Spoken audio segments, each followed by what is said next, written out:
think in terms of what I have experienced over the years, there's no magical definition or strategy that you can really define in terms of the cultural aspect of education.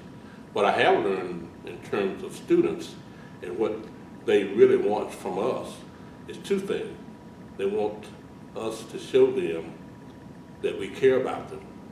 and they want us to make them feel like they belong. And the third thing I think that all student wants is to have structure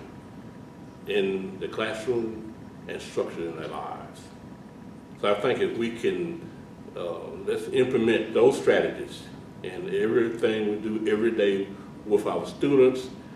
even with our parents when they come in to visit with us. I think you're going to learn that it's not a magical wand you can wave that will make things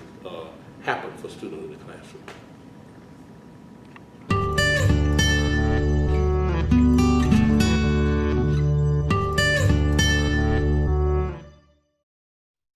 So when we talk about community embedded problems with practice,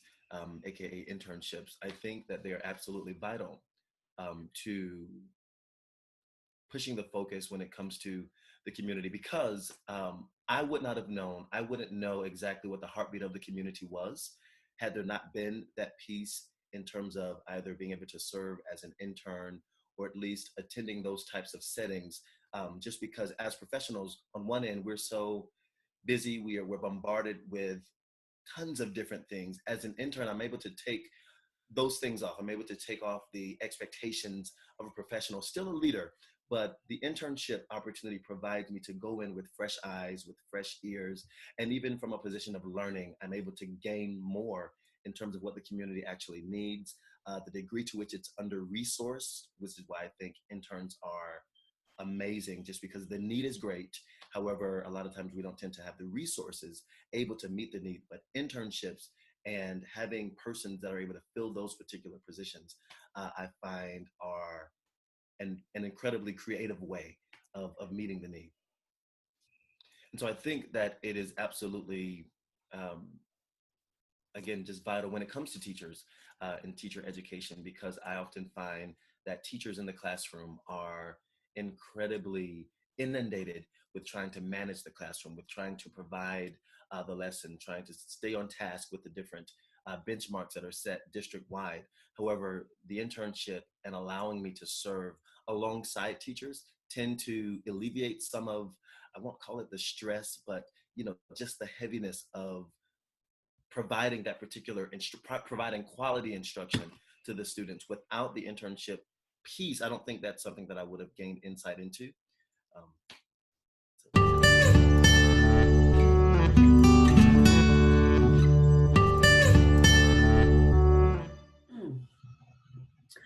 One of the great things about being able to attend the Harvard Institute and bring our scholars to that was a lot of discussion regarding leadership and how leaders, we have the opportunity to create a school climate that fosters diversity. And when we think about the culture of our organizations and the schools that we work in, we need to remember that culture is a shared pattern of beliefs and assumptions that are held by all of our members. And although as leaders and teachers, we don't often resemble the population of students we serve, we need to look at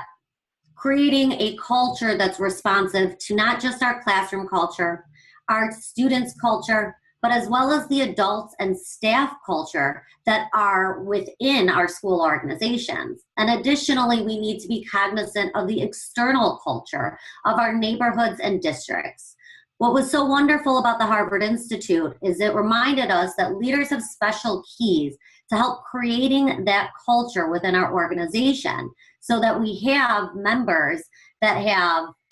the beliefs, assumptions, values that support our students in the classroom. And as leaders, we get to help shape the culture of our schools by working with our teachers, providing the professional development, by modeling, by having our philosophy stated very clearly, and remembering that not just our students, but our teachers are coming into our schools with existing beliefs, assumptions, values, and norms. And as leaders, we will help shape those assumptions, values, and norms so that we can better serve our students and the neighborhoods and districts that they come from.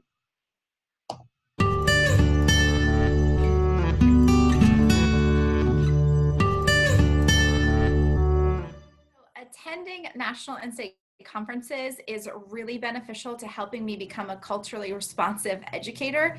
and leader, because we get to go to the national conferences and learn the current research base that is showing that we're improving student achievement by implementing these cultural practices. And so I get to learn from the experts and then bring that back to my staff. Having the ability to learn that knowledge and bring that back to my staff is really beneficial to building the capacity of my teachers, and so they can go back into the classroom and use the cultural responsive practices that I've shared with them, and we can impact many more students that way.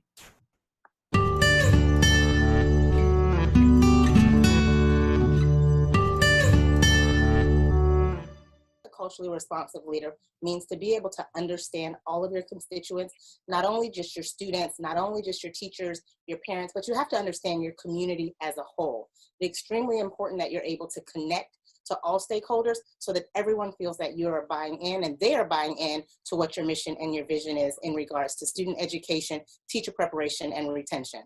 How important that is, it's extremely important. When you have the ability to be culturally responsive to your students, your faculty, and your teachers, you're constantly building relationships. And that relationship piece goes very far, not only with your teachers and students, but with your parents and your community as a whole. And you're able to create more opportunities to ensure that everyone is being successful, irregardless of what role they have.